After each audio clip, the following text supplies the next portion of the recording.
அண்ணாவின் வழி அதுதான் உண்மையான திராவிட வழி.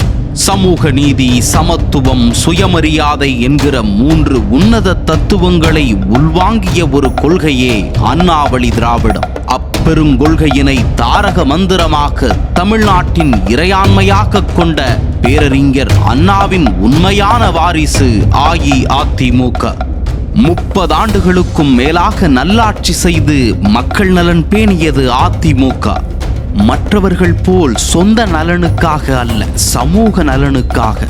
பெரியார் அவர்கள் முன்னெடுத்த தமிழெழுத்து சீர்திருத்தத்தை நடைமுறைப்படுத்தி பெரியார் பரிந்துரைத்த சமூக நீதி கொள்கையின் அடிப்படையில் இட ஒதுக்கீட்டை 20%-இலிருந்து 50%-ஆக உயர்த்தியவர் புரட்சி தலைவர் எம்ஜிஆர். தனது மாட்சிமை மிக்க தலைவரான பெரியாரின்பால் அன்பு கொண்டிருந்த பேரறிஞர் அண்ணா எப்படி தலைவர் இருக்கையை அவருக்காகவே கடைசி வரையிலும் ஒதுக்கி வைத்திருந்தாரோ, அதுபோலவே புரட்சி தலைவரும் தலைவர் இருக்கையை தான் நிரப்பிக் கொள்ளாமல் பொதுச் செயலாளர் பதவியை ஏற்றுக்கொண்டார். இது தமிழகத்தின் சமூக அமைப்பில் புரட்சியூட்டியது. கிராம நிர்வாக அலுவலர் நியமனம் செய்ததன் மூலம் சாதிய பாகுபாடுகளை கிராமங்கள் வரை களைந்த ஒரு வரலாற்று முன்னோடி திட்டம்.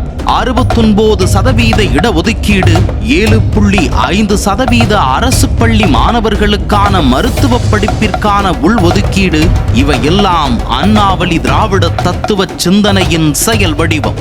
ஆனால் இன்று திராவிடம் என்கிற உயரிய கருத்தியலை தங்கள் சொந்த குடும்ப நலனை பாதுகாக்கும் கவசமாக மாற்றிவிட்டது திமுக.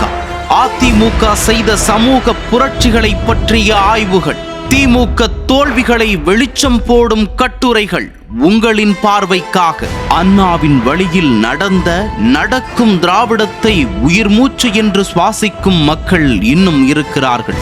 அவர்களுக்கான இயக்கம்தான் அனைத்திந்திய அண்ணா திராவிட முன்னேற்றக் கழகம். இந்த கழகம்தான் உண்மையான திராவிடத்தின் மாசற்ற வாரிசு. உண்மையை படியுங்கள், திராவிடத்தின் உண்மை பாதையை உணருங்கள். குறைந்த விலை, நிறைந்த தரம், தங்கள் தேவைகள் அனைத்தும் ஒரே இடத்தில். ஜெயச்சந்திரன்.